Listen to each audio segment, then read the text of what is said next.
Being given advice and actually taking advice are two very different things.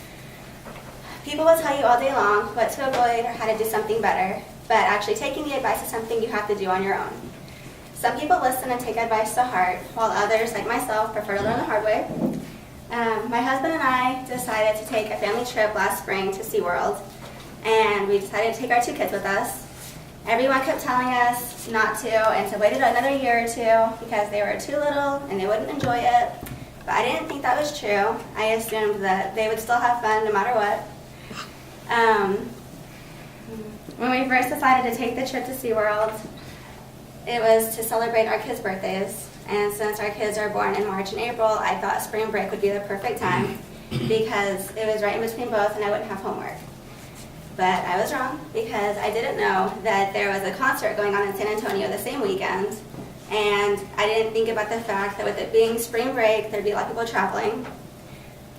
Every time you hold that card up, I forget where I'm at. Okay.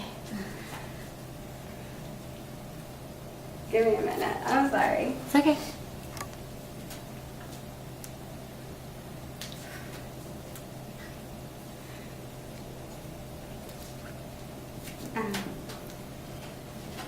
On our way out of town, we got stopped on the highway for about an hour, and I was just trying to leave Oklahoma City. And then you would think traveling at night there wouldn't be much traffic, but you'd be wrong.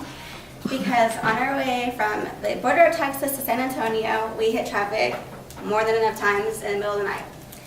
And we took a lot of stops because we were potty training my 3-year-old.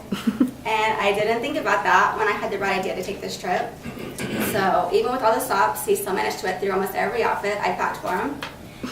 And my 1-year-old, or she was under 1 at the time, I thought she would sleep the whole way. But she thought it would be more fun to scream and cry the entire 12-hour drive. So we had to deal with that. And by the time we finally got to San Antonio, it was 5:30 in the morning, and we stopped at every hotel we could find, and they were all booked because of the concert going on. And I refused to sleep in a car with 2 kids in a town I had no clue where I was at.